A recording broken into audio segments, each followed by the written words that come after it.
Hi, everybody, and especially for folks on the phone, this is a little bit of a different type of presentation or seminar than we've had compared to the rest.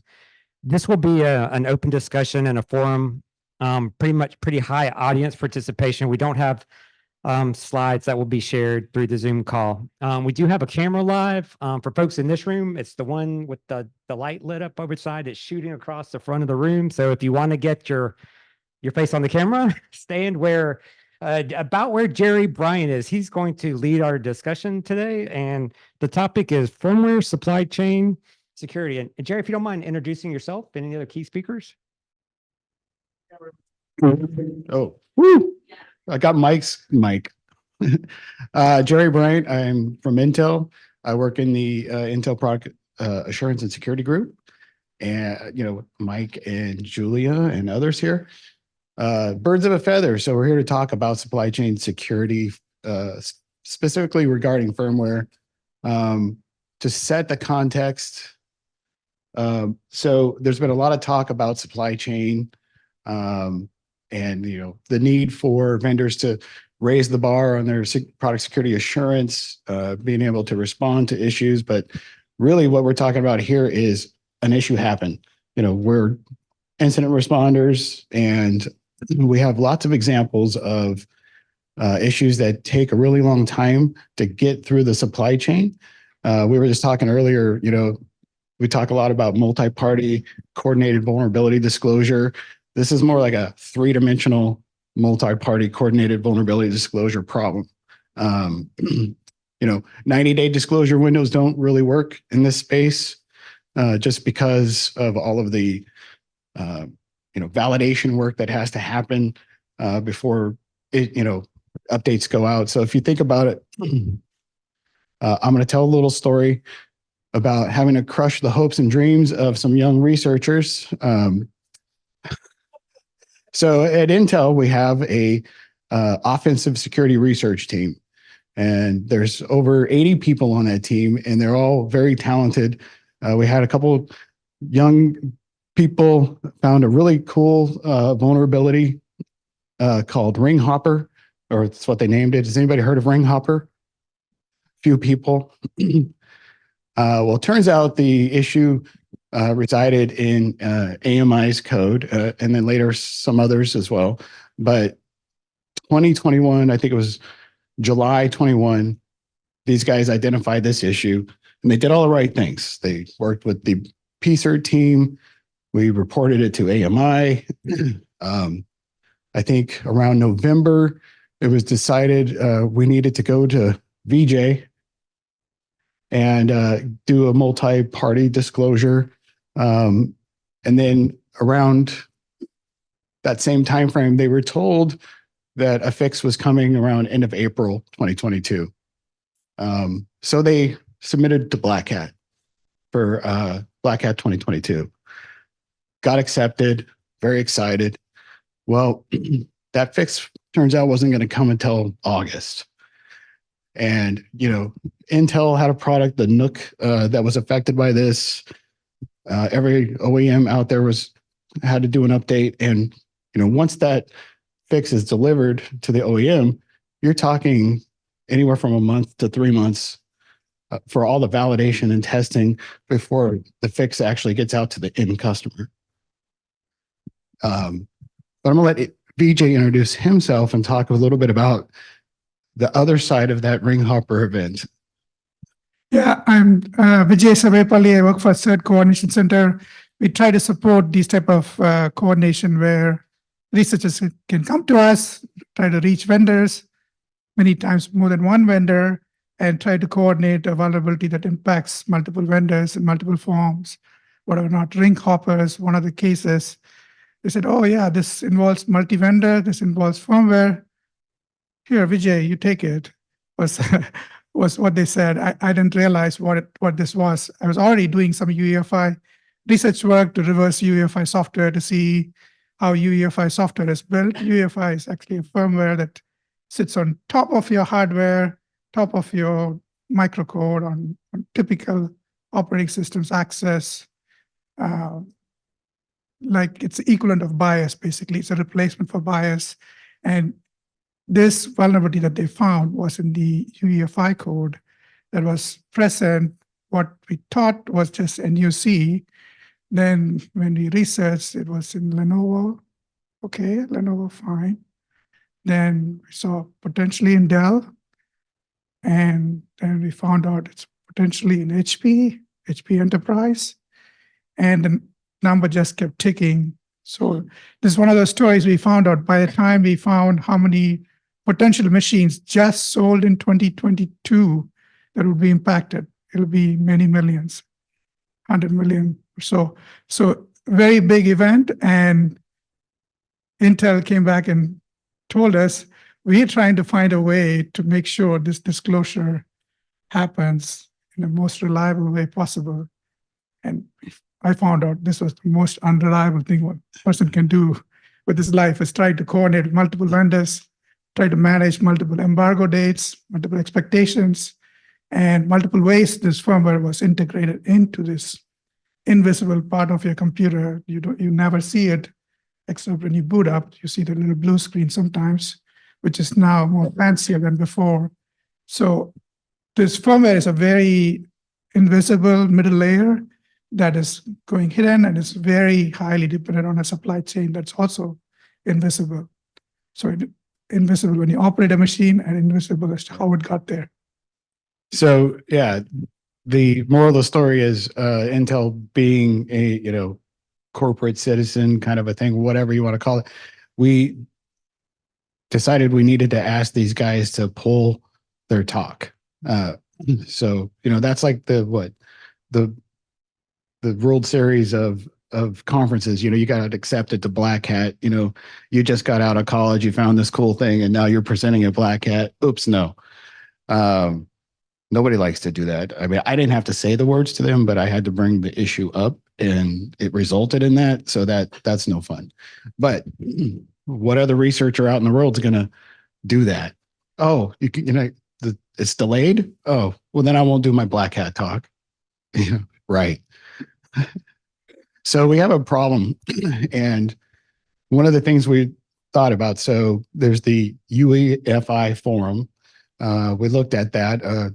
One of our guys named Vincent Zimmer, I don't know if anybody knows Vincent Zimmer. He's kind of the Yoda of UEFI security. He helps run the security subforum. We thought maybe we should try to address it through that forum. But then we started looking at this issue, and there's other aspects like open source and firmware. Your system might have, several hardware components that have all running a different version of OpenSSL maybe. There's problems there. Most of the companies have supply chain people. They work on contracts. Is there any standardization between organizations in the tech industry on those contracts, for suppliers? And, when we're talking about addressing vulnerabilities and, what that should look like. Anything you want to add to that? Yeah, it's similar to what we're talking about. BMC is another software that managed by a particular protocol, IPMI protocol. BMC software had exactly the same problems. You basically were able to, you're almost running another operating system below your operating system, so you can manage these machines. At the scale at which Facebook's and Google's are running their infrastructure, they depend exactly on this layer to reimage a machine, boot it up very quickly, some of them being turned on and turned off within seconds, less than seconds sometimes, to reimage it. So all these middle layer of software was basically built from some open source, some proprietary software, but it's very invisible. Today, if you ask anybody who's running an HP laptop, if you had to ask you, for example, what is your UEFI firmware? Who manufactured it? Do you be able to tell it? Yeah, yeah, and that is actually somebody. That's fun. So somebody who's aware of security, who knows something about vulnerability, cannot answer that question. You can imagine a consumer or government, which is buying machines in thousands, doesn't even know what is this layer of software that's sitting in there and what could be the potential vulnerabilities. Similar to Ring Hopper, another story I can tell is on BlackLotus. How many of you were at the Kev talk? And did you hear of the word BlackLotus? Did you recognize it, or you didn't know about it? So BlackLotus, some of you know about it. BlackLotus was a particular attack that actually chained using a vulnerability in UEFI firmware, and it's really Microsoft's own bootloader that was actually the problem. But because Microsoft is the only one that signs every firmware pretty much, including if you buy a Linux machine, your underlying UEFI software is signed by Microsoft. There's no easy way to revoke that particular software or to say, I want to get rid of Microsoft certificate. That means none of the machines will boot. If you reboot any one of them, they'll not work. Because of that, the particular vulnerability was never fixed. And in 2020, a great hacker called Wax0 put out a talk saying, hey, you can try this to see what happens. 5 months later, somebody has weaponized it completely. So the BlackLotus attack exists today. It's very simple to attack a machine. You need admin privilege, which is in Windows is not difficult anymore, or it's never been difficult, but they try to make it look difficult, but it's still not that difficult. Once you reach system administrator level of access, you attack using BlackLotus, you will never know your machine is compromised. There is no endpoint solution. OS even doesn't know. This is yeah. The question here was: is this because there's no easy key management or key revocation framework? It's actually very good key management, key revocation framework, but there's only one key that was used, and there's yeah, that was the problem. And typically, Microsoft will sign something or sign somebody else's certificate, which you could change to sign yours. But if Microsoft itself signed it, you were screwed. So there was in a way, weakness in the design, but this basically exposed a vulnerability. If it exists in UEFI, any machine today that gets compromised, none of your endpoint solutions can find it. Windows cannot find it. Windows Defender doesn't even know about it. The only way is to really either reimage the machine or pull the chip out, pull the motherboard out, put a new motherboard in. It's as serious as that if you really are targeted, compromised with something, because this UEFI firmware doesn't sit in your disk even. Even if you reimage your disk, it doesn't matter. There's actually a little flash ROM that sits on your motherboard, physically sits soldered on your motherboard, where this is written. There's lots of controls in place to make sure when you write it, it's digitally signed and all that. But now we have a digitally signed software that's vulnerable. All you have to do is bring the vulnerable software, use it to attack the UEFI layer. Microsoft has done some workaround to try to mitigate the risk, but it's still possible to find a way to exploit it and really do a lot of damage. So BlackLotus, read up on it. Microsoft has a roadmap to fix this, which takes you all the way to end of 2024, potentially 2025, April, when they'll have a full final fix. But that is, it's a retroactive fix was the question. It is retroactive, but it basically uses now dual certificate and then revocation of the old certificate. And that has to go through a window time of doing all that. And then basically we can blacklist the old bootloader. The bootloader that is bad was so critical for Microsoft Windows. If you blacklisted it, you blacklisted estimates of 380 million machines or so that are active today on the internet. It's just the estimate, all right? We don't know exactly how many because auditing UEFI is very difficult. So this particular event really brought to light a big problem that we don't know. First of all, it's invisible, like our gentleman here also mentioned. It has a supply chain that's also invisible. And any way of fixing it could be very either destructive or very disruptive. At the minimum, you need a reboot. which many people are not willing to do nowadays. And it may involve multiple reboots in some cases. This particular patch actually needs multiple reboots before you even complete the patch. And it's just very risky. No, I'm going to keep this interactive. If you have any questions, just raise your hand. We'll come and. Wait, hold on for a second. Let's finish that in the context. So Yeah, sure. this is why we're here today. Yeah. Because obviously we got a big juicy area that threat actors want to get a hold of. There's a lot of code there. Arguably, some of it's not subjected to the same rigor as, operating system code. Hard to find once they get in there. And who's going to manage that? I know, we have VJ. He's one guy. He's doing these three-dimensional whatever. So we thought, okay, UEFI forum's not necessarily the right place first. Is it a SIG? Is it a working group off the PSIRT SIG, which is more than likely? But we need people who feel like this is also a problem for them, who want to be involved to help shape what we as an industry do to help address this problem, get things more efficient. Because taking a year or more to, get something through the supply chain to the end user is not, it's not going to hold up. When you guys got guys like Alex Matrosov, who, bless his heart, he's very passionate about trying to raise the fact that this is a problem in the industry. They're not going to wait for all of our timelines. So we have a problem. Okay. Questions? Yeah. Well, interactive. we're going to hand out microphones. This is a discussion. Yes, we do. Yeah. Okay.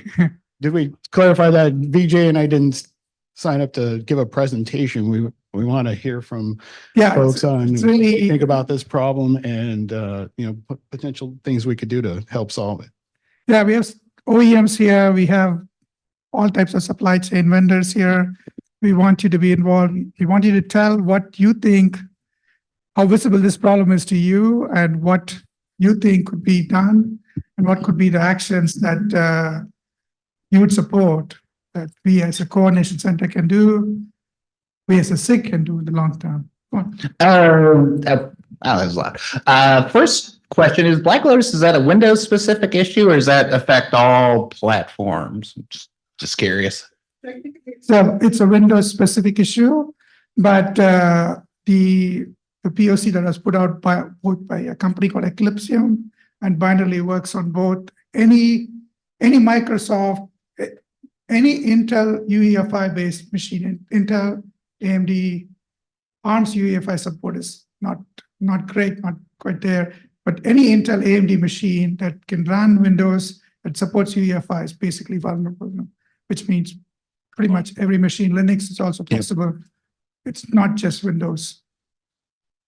Okay, and the second question I had, and this might have been better for a more policy-oriented talk, but do you think there could be regulatory space here, just in terms of, a lot of people aren't building products in such a way that they're able to be updated. Is there? Yeah. Well, some of us are trying to avoid regulatory. We can't actually avoid anything that SIG itself cannot do. The government work, it's interesting. We are recommending certain things that government should look at, and that's less, I feel like, productive here. But it is an angle that we're not forgetting for sure. Yeah. Other questions?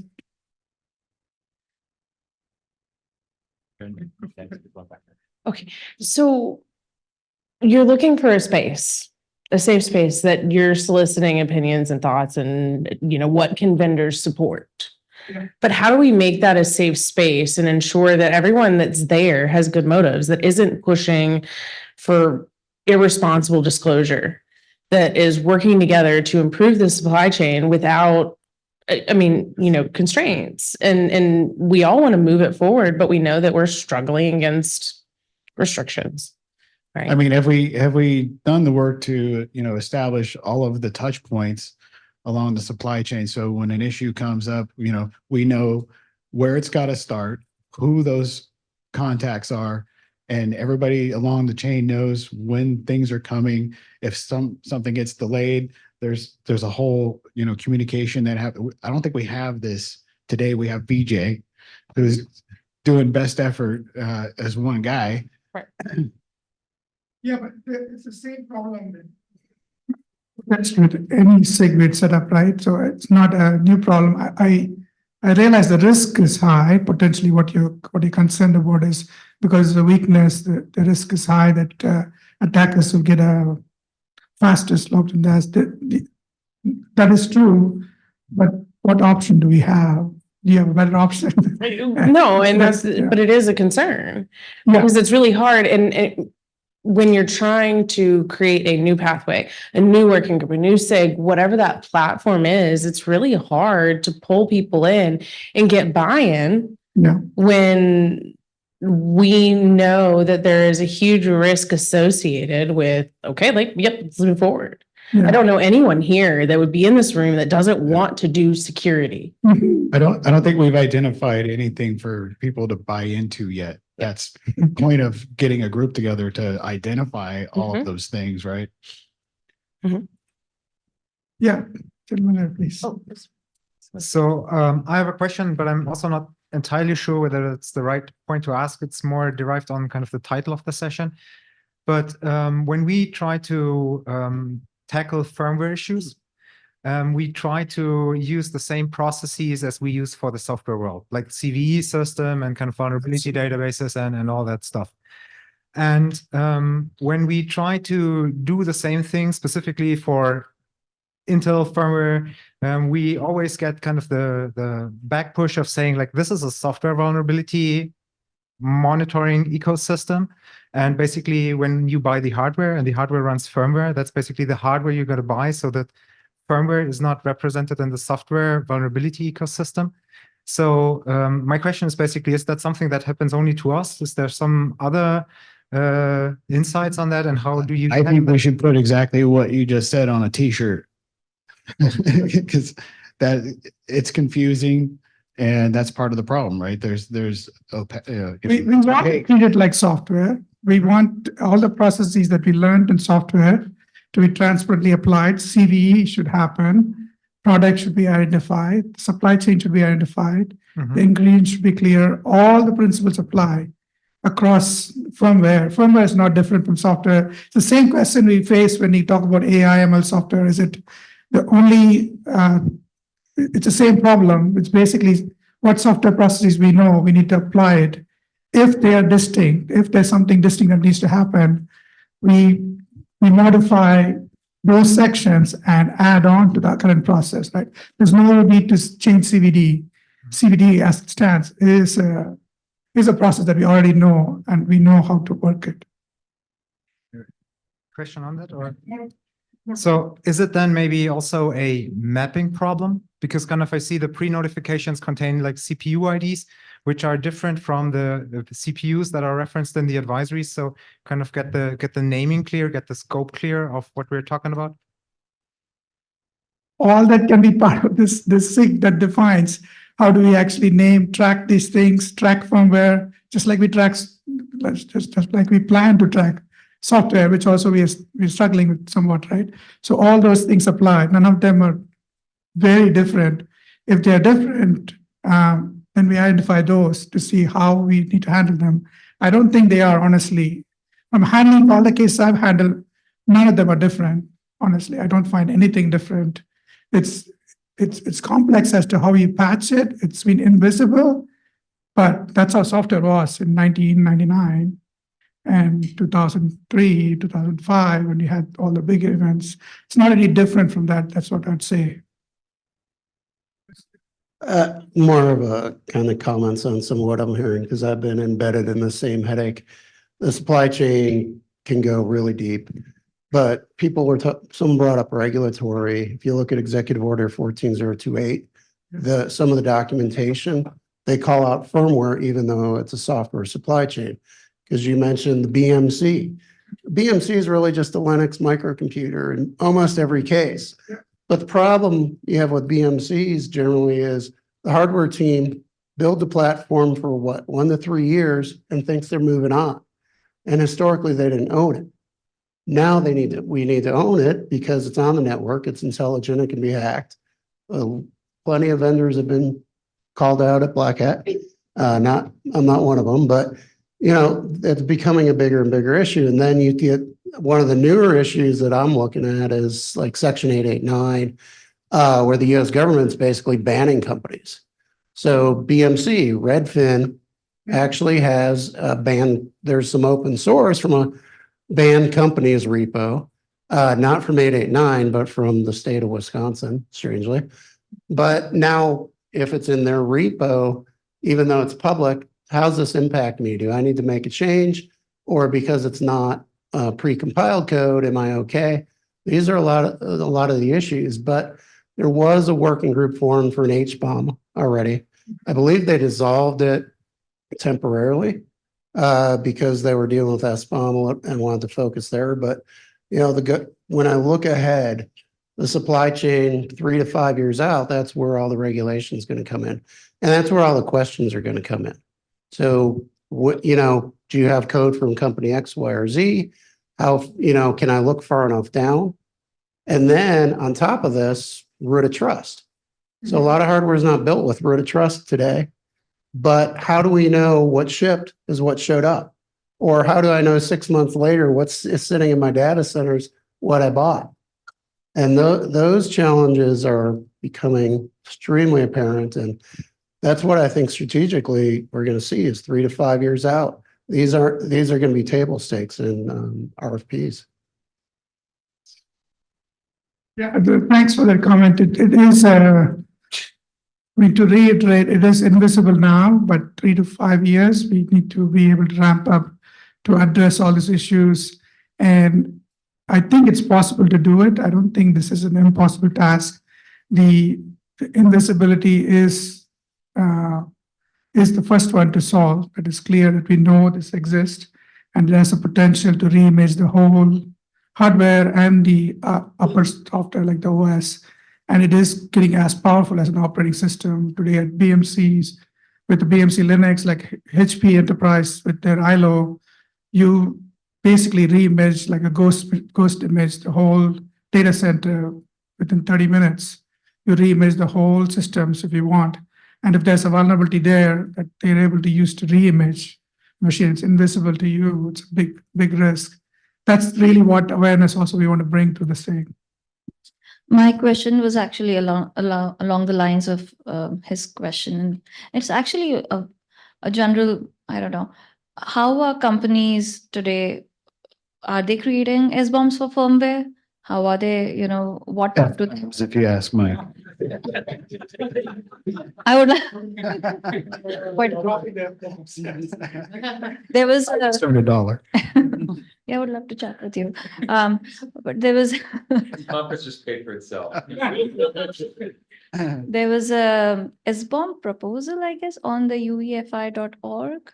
Yes. Sometime published last, there was a blog. UEFI specific SBOM setup that AMI mostly wrote of it. There's multiple efforts going on there. If you want to be specific about what is going on, if you're talking about UEFI, we're also talk about all firmware apart from UEFI too. For UEFI specifically, there's a very tiny SBOM standard that was written by Richard Hughes from Red Hat. It's part of LVFS project that uses a very, very compressed, very small, less than a kilobyte amount of information that you can use compression to write firmware, digitally sign it, included in what you call a capsule update. So all the standards are there already. It's possible to do it, but nobody does it today. Very few vendors are willing to do it. It's another process that they need to build in. The second one was written by AMI, which is also available at UEFI.org with a lot more details about how the SBOM should be. So there are standards. Nothing is being done today to execute on the standards.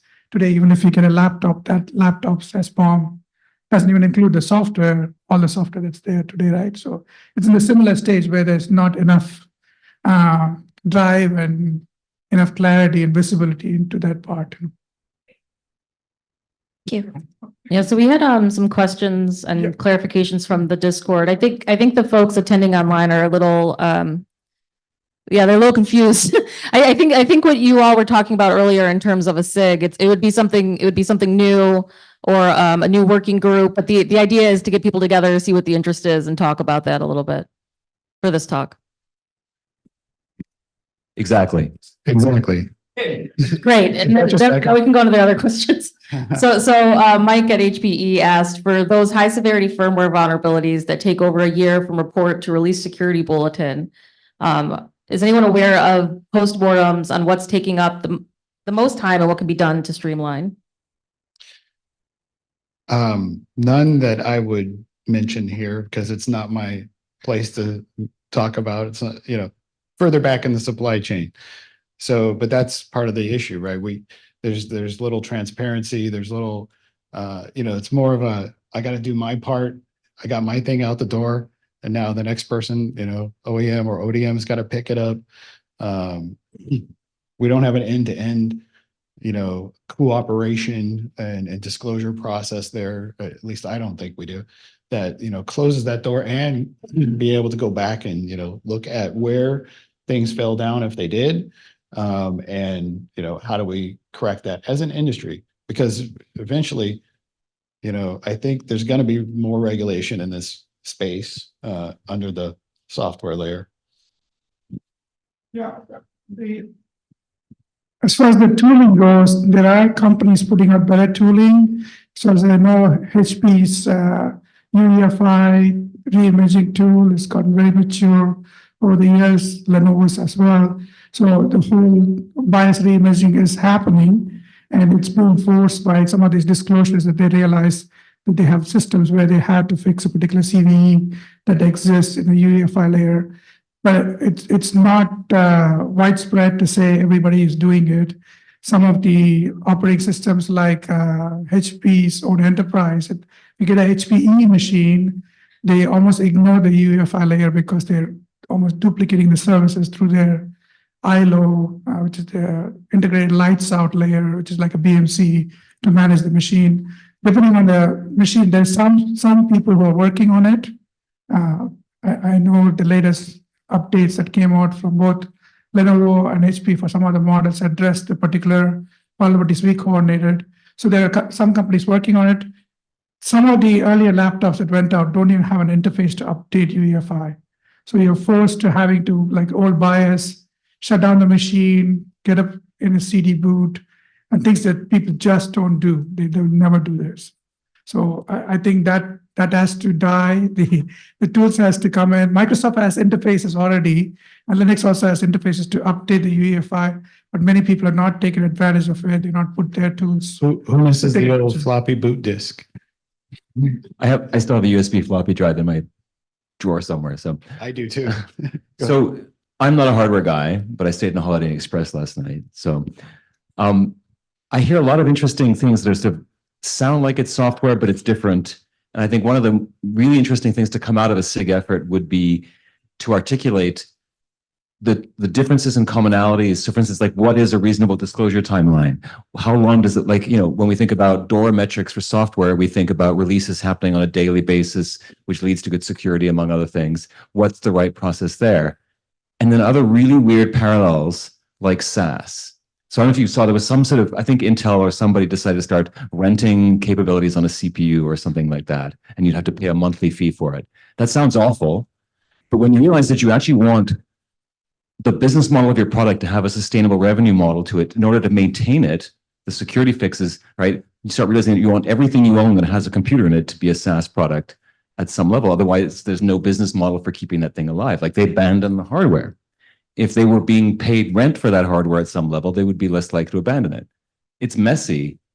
But anyway, I think the parallels and slight dissonances are worth calling out, because then you can start to leverage the patterns and things that already exist in the software space without reinventing things unnecessarily, but then know when Exactly. right. Yeah, I don't think we're starting at square zero, but we're, there's not a lot documented at this point, not a lot of process, not a lot of integration.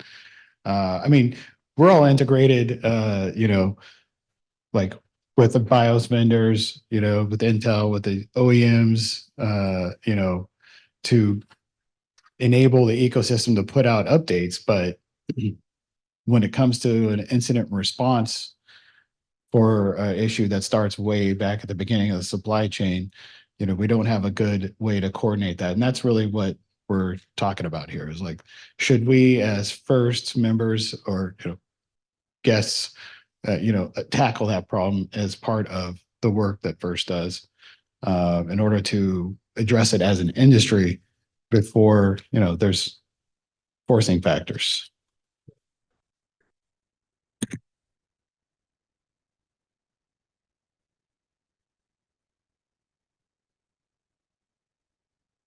I was technically minded. If you want to figure out whether you need to do this work or not, figure out how much work there is. And it occurs to me that something you might find yourselves invested in for value is to start collecting a list of the interesting problems to solve. For example, someone was talking earlier about the ability to update firmware in the field. There are a lot of circumstances where a product is designed with firmware such that it's intended to never be updated, right? What are you going to do in that circumstance? What fixes do you find yourself in a circumstance where you have to deploy wetware? In other words, carbon-based solution forms to go fix something. I had a vulnerability once on a device that was in low Earth orbit and the shuttle had stopped flying. And it turns out somewhere along the way, somebody discovered that it would reboot under certain circumstances and we got it fixed. There are lots of interesting cases. What will you do when someone has a problem that's reported for UEFI and it's similar but not identical to an issue that's been reported to TCG and some other boot standard group? And at many organizations, there's one person or two people who handle all of that interface stuff with a standards body. It becomes a denial of service attack. So I'm just brainstorming off the top of the things that might come up. Collect a list of those, and then you've got something to start with to figure out, is there work to be done here? How difficult is the work? And can we simplify it or whatever? Just a suggestion. And I don't know who, Ken, are you still first board? On the first board? No, but you're familiar enough, right? To maybe answer a question. Is there like an exploratory process for SIGs? Like maybe at the next annual conference, we have a breakout for, doing what he's talking about. And let me point out while I'm headed over there that I used to be on the board at first too. You could have asked me. But... So I could have asked you. But I wanted to hear Ken talk too. Yeah, I'm kidding, of course, but what I would suggest, if you have an idea like that for a SIG, basically approach the SIG chair, provide an abstract or basically the SIG charter that you would propose, and try to get support for it within the community. Go to the conference, do a birds of a feather session, and gauge the community interest. And if it's there, I think you'll find that the SIG chair and the board will be on board with you. I'm not trying to speak for them, but that's what I would be looking for. Thank you. So we're going to do that. Here at this conference, we're doing a birds of a feather. I think let's take a vote. Show of hands. Do people think this is an issue that we should explore through first to see if there's something there that we can tackle as an industry? Okay, good. Well, I think one of my proposals would be to start with a PSIRT SIG, since it's incident response. We could coordinate with Josh and Pete, and maybe at the next big conference we'll have a little subgroup meeting or whatever and start to chart some of this stuff out, identify the problems and where to start. What do you got, VJ? These things in some form. So first is what would Firmware SIG do? What are we going to do if we form ourselves? And maybe the first question is it PSIRT SIG is where we start our model Yeah. from. And Is that I the think first it's question? at the very, yeah, the very least, it's PSIRT SIG, but it depends on, how broad you want to go with it. Do we want to break off into talking about standardizing supply chain contracts? Do we want to tackle open source in the supply chain firmware components, things like that? Some of that stuff might start to slip out of the PSIRT SIG and more into its own thing. But I think at the very least, the PSIRT SIG is already there. And I know Pete's interested in this topic, so maybe we'll start there at the who's going to Japan in June? One person, maybe two. I didn't have my hand up, by the way.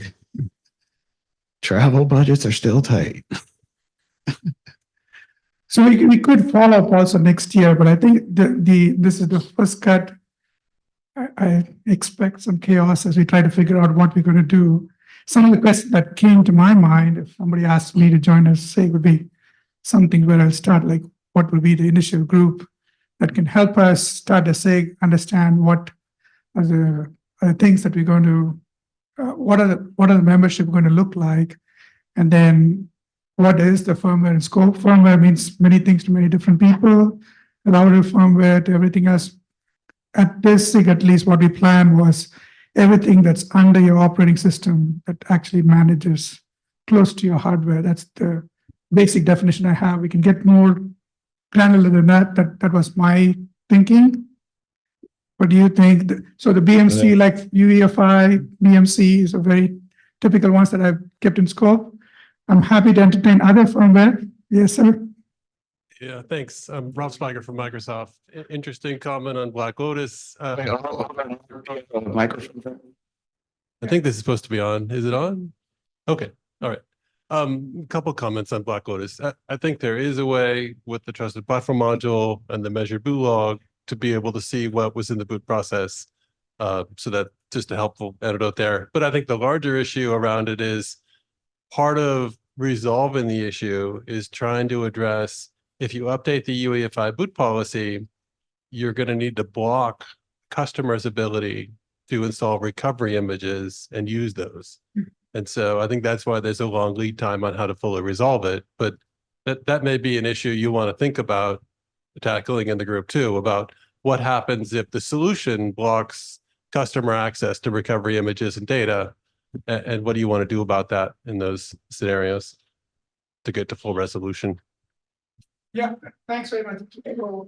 Mark, right, from Microsoft? Rob Spiger. Okay, Rob, okay. Just clarified, I'm going to repeat what he said, that way it's clear also. The BlackLotus attack, so to speak, that actually targets a particular CVE, there are solutions around it. Like he said, there's something called measured boot that you can do to prevent and make sure unknown bootloader is not being added to your list of software and then being attacked. So there are solutions to do it, but it's complicated. And if you do a fix, your way to reimage that machine using a CD or an image that's not a live image from Microsoft, you lose that capability. That's what has made Microsoft from jumping on this and pushing this to everyone, where they can actually specifically so-called add to the block list this particular bootloader. So there's many challenges that it reveals. I think I would like to capture that as part of the 3, what is different from software. Maybe like the risk of you breaking your machine, maybe it's one of the high risk on BMCs. If you really do BMC mistakes, so there's been power failures with Supermicro. Once when they're doing a very major update, there's a power failure that basically took down half of a data center, and you could never recover that machine unless you physically went to each machine. So things like that are possible. That's what makes people very wary about doing something like this that could be captured in point number 3, See, this is where you could get deep into a SIG, try to address problems where I think if we narrow the focus, it's more about our ability to respond to the problems is kind of the job number one, I think, for, incident responders. Yes, there's probably a lot of things that need to be addressed and fixed, and there's forums for that, but how are we as an industry going to respond is kind of the biggest factor for me. I think it's really important, and I want to go back to something that I think you may have unintentionally said earlier, is I think Microsoft wants to fix this issue. Ultimately, I just wish there was an easier way, right? Yeah. Right. But so you had said something along the lines of the vendors don't want to solve the UEFI problem, the UEFI SBOM problem. And I'm going to tell you right now, like we're trying. It's hard. Supply chain is hard. SBOM is hard. UEFI SBOM is harder. But like it's Sure. we're here because we want to. And we're committed to this effort. I mean, heck, Executive Order 14028 was published back in 2021. This year in 2024, earlier in March, we finally got that secure software attestation form was finalized. That took how long? I mean, seriously, for a forum, for a collection. And there's just a lot of challenges along the way. That's the regulation that a lot of people are hanging on for. This is our driver to do SBOM, was this form. And it finally was just released, triggering the deadlines, triggering the 90 days for critical infrastructure, triggering 6 months for non-critical infrastructure. And it took us that long to get here. We just got our stick. Yeah, sorry, if I didn't mean that you guys are not doing anything. You're here, right? So the whole thing I'm trying to tell is, so far there's maybe not been any need to do such a thing. If not, we wouldn't be here. We do have a hidden layer of software that gave us capability. We probably didn't expect it to grow that big. Potentially, we didn't even know what we'll do with it, but it was written to be able to do a lot of things. But all the other software processes we knew was not implemented day one. And that's why we are here. So that's normal. It's okay. We're not shooting down any vendor here. We really want to bring you to the say to know that we're watching the eyes of attackers going this way. They're looking for persistence. We're giving them an easy place. We want your help to solve it. That's why we're here. Hey, folks, we are just administratively, we have about 12 minutes left. So I wanted to bounce to the Discord comments real quick. We have the Discord comments as well, but go ahead. Go ahead. Yeah. My comment is about firmware, right? We have a large FBOM, right? And we also have the reference firmware with reference platforms. And there's the actual firmware that is implemented by different vendors, OEMs, right? I remember in the past, well, and there's the possibility that an issue in the reference firmware may not be in the final firmware and vice versa, or in both, right? So it's hard for offensive security researchers to kind of help both sides, right? I remember Intel did a good effort with ChipSec. I don't know if ChipSec is still alive.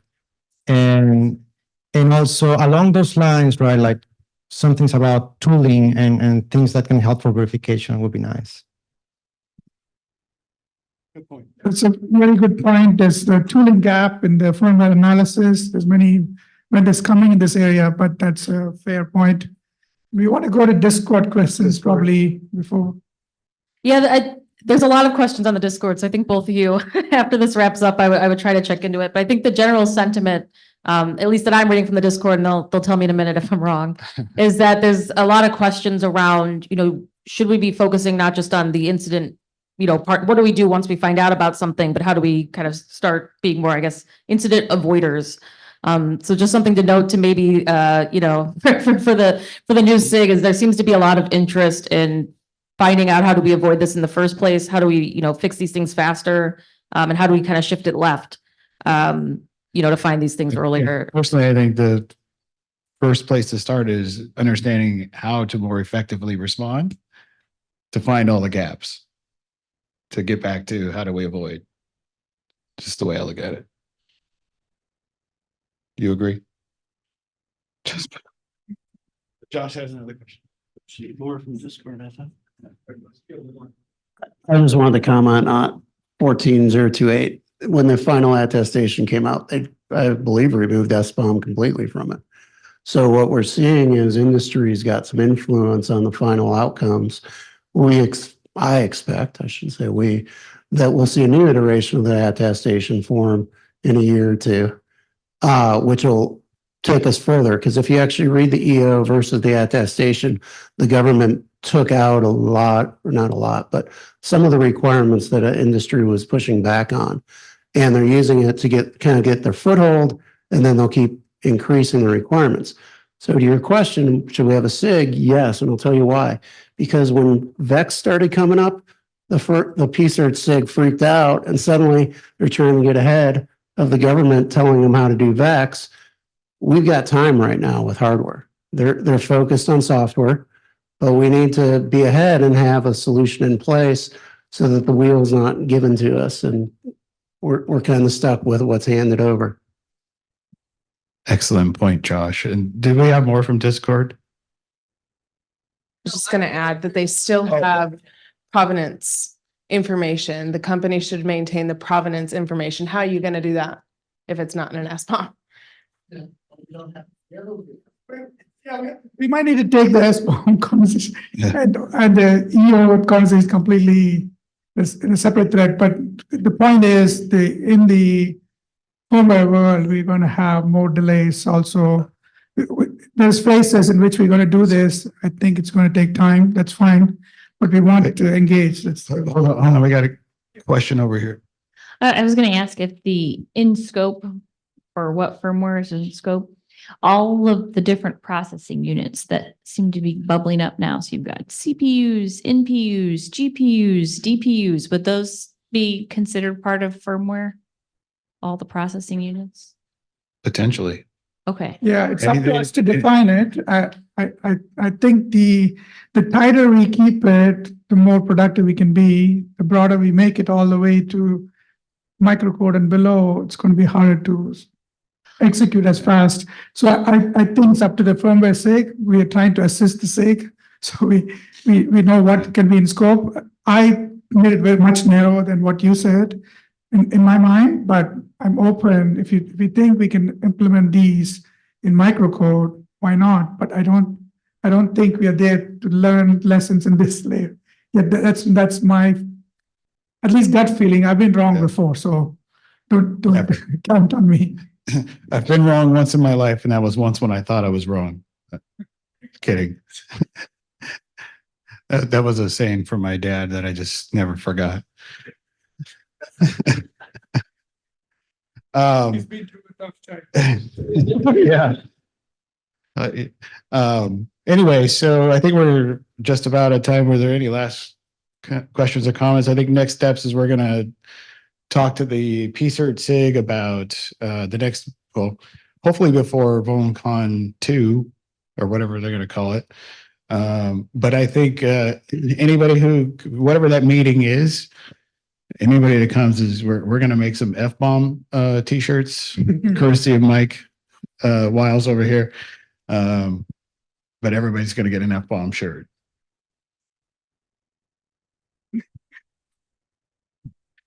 I love I also have a flight very soon, so we're going to leave now. I think that the best next step is to potentially talk to the PSIRT SIG and find if you're already members there, that we can find a way. If you're not part of the PSIRT SIG and you want to be involved, we can.